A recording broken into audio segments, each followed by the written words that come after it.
Hi, Kathleen Guire here. Welcome to Trauma Informed Parenting.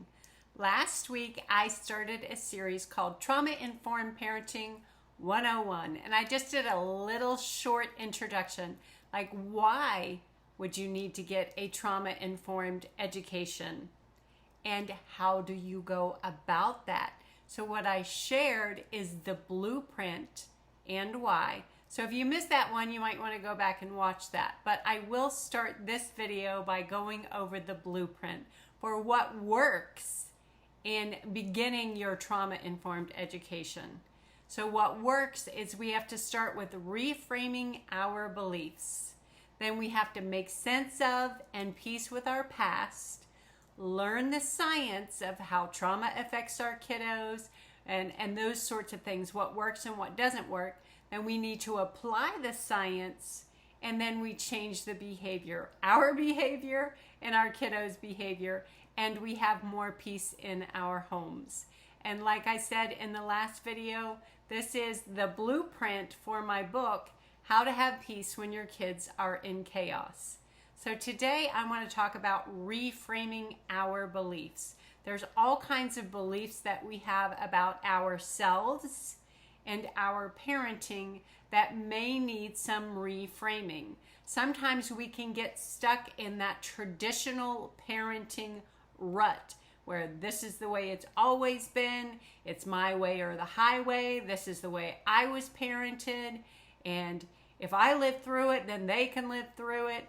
And it ends up just backfiring on us, and then we have that legalistic approach to parenting, and our kiddos are just in chaos, and kiddos who have experienced trauma, they have this need to be in control.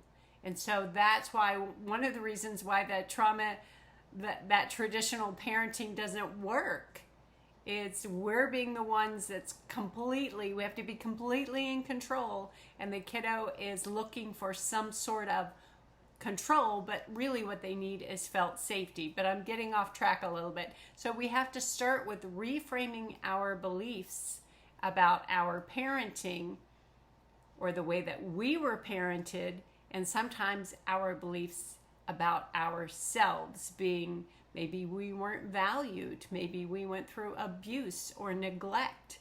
And so we have to go back and we have to meet that inner child at the beginning and start reparenting ourselves and reframing our beliefs and saying, I am valuable, I am worthy, I am worth it. And then we can move forward to the next step, which is making sense of and peace with our past. Because honestly, trigger warning, once you start thinking about that, if you've been neglected, abused, and you have that in your history, you already have a trauma history, and you're trying to raise kiddos with a trauma history, which is why we need a trauma-informed education, then it's going to be triggering.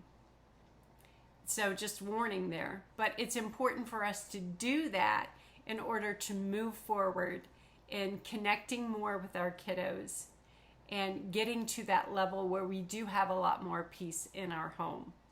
So I do have a workbook. It's Trauma Informed Parenting 101. If you're the kind of person that just likes to do a workbook, just give me a workbook. It's got journaling sections. It's got notes sections so you can read. There's 5 different sections. You read what I call a module, and then you do the journaling. You take some notes and you move forward slowly, and you do each one in your own time. And then I also have a course, Trauma Informed Parenting 101. So if you're somebody who needs the visual, the audio, and it comes with the workbook. So if you need all of those, I'll have those linked in the show notes. So thanks for joining me today.